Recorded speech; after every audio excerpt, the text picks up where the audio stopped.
Toi aussi, tu penses que l'espèce humaine va être remplacée par l'IA? Dis-le moi tout de suite en commentaire. Bonjour à tous, je vais être très clair avec vous. Sam Altman va vous voler votre job. Dans son papier La 12 singularité, le PDG et cofondateur d'OpenAI annonce sans détour ce que beaucoup redoutent.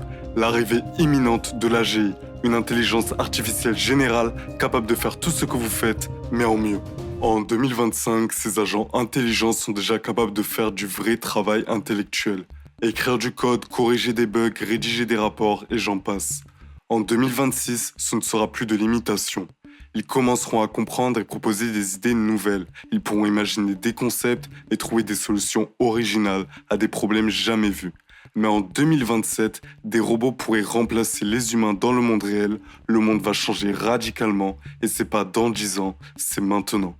Avant d'en arriver là, il faut déjà comprendre ce que fait l'IA aujourd'hui. Parce que même sans AGI, l'IA est déjà en train de bouleverser le monde du travail. Alors imagine, tu te lèves le matin, tu pars bosser, tu rentres le soir et un jour on t'annonce, ton poste est supprimé. Une IA le fait mieux, plus vite et gratuitement. Ce n'est pas un scénario de film, c'est exactement ce qui s'est passé chez Meta début 2025. Des milliers d'employés ont reçu un simple email, licenciés car jugés sous-performants. Et pendant ce temps, l'entreprise embauche à tour de bras des experts en intelligence artificielle. Pourquoi? Parce que Meta mise tout sur l'IA et remplace les humains par des profils capables d'entraîner ou d'intégrer ces systèmes. L'objectif est clair, moins d'humains, plus d'algorithmes. Avant de répondre à cette question, il faut d'abord définir ce qu'est l'intelligence artificielle. L'IA, ce n'est pas un robot humanoïde avec une voix métallique. Ce n'est pas un cerveau qui pense tout seul. L'IA, c'est un ensemble de technologies capables d'analyser des données et d'apprendre à partir de ces données et d'en tirer des réponses ou des actions. Prenons l'exemple de ChatGPT. C'est une IA spécialisée dans la génération de texte. Elle fonctionne grâce à un immense réseau de serveurs appelé data center où elle analyse d'énormes quantités de données textuelles, livres, articles, forums, contenus en ligne et j'en passe. Elle a été entraînée à repérer des schémas, des structures de langage et les relations entre les mots. Quand tu lui poses une question, elle ne comprend pas comme un humain, mais elle génère la réponse la plus probable en fonction de ce qu'elle a appris. Maintenant que nous avons défini l'IA, essayons de répondre à cette question. Est-ce que l'intelligence artificielle va remplacer les humains?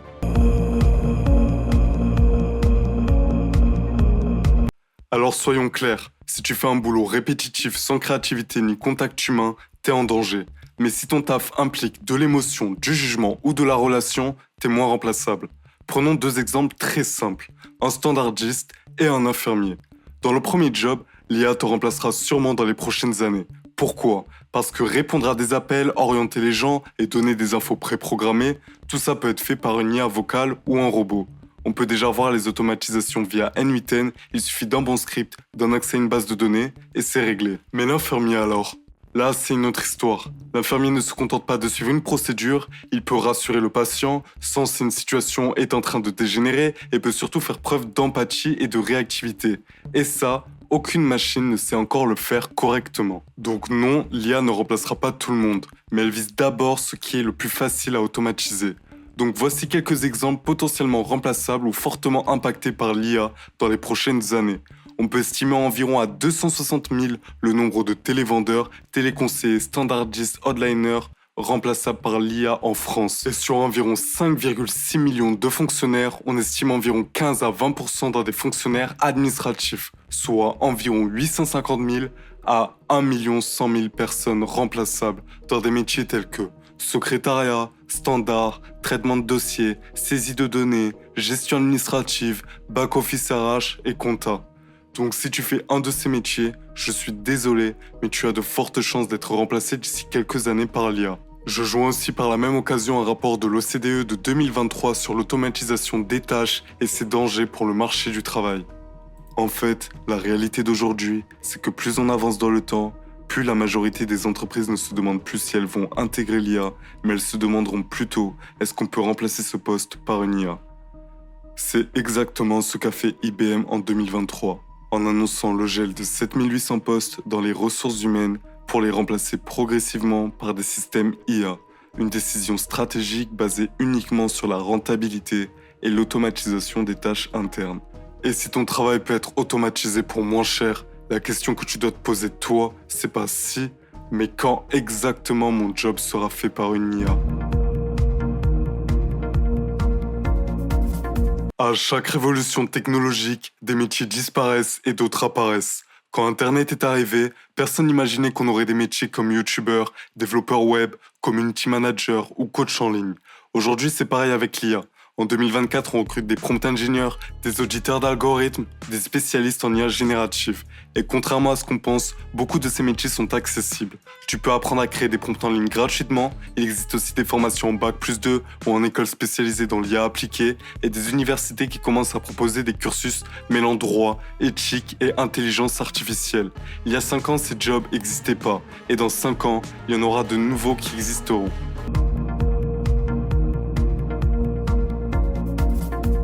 T'as pas besoin d'être développeur, mais ceux qui savent utiliser l'IA vont écraser ceux qui la rejettent.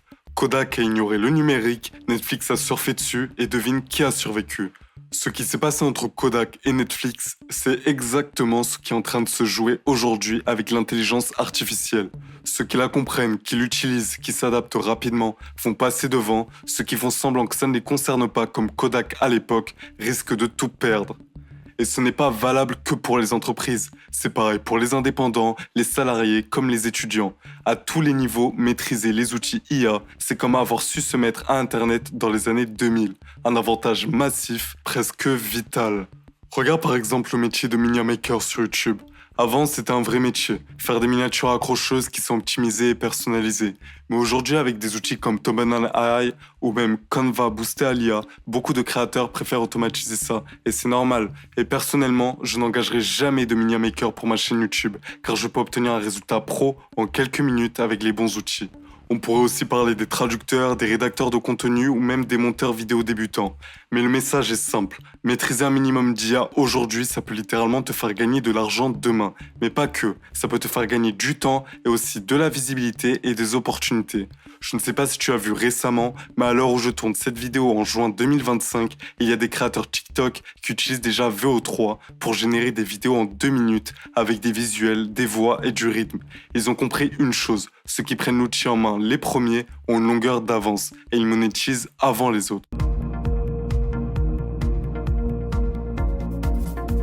Dans la France de 2025, on continue de former des jeunes pour des jobs qui vont disparaître ou pire encore, on leur apprend des choses que des IA ou d'autres applications savent déjà faire mieux, plus vite et presque gratuitement.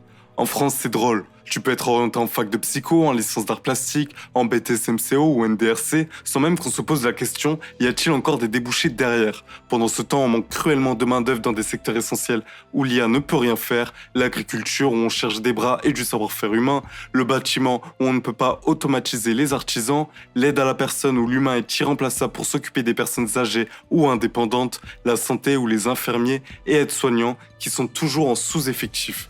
Et pendant ce temps, des métiers entiers sont déjà en train d'être transformés, voire remplacés par l'intelligence artificielle. Prenons le domaine de l'animation.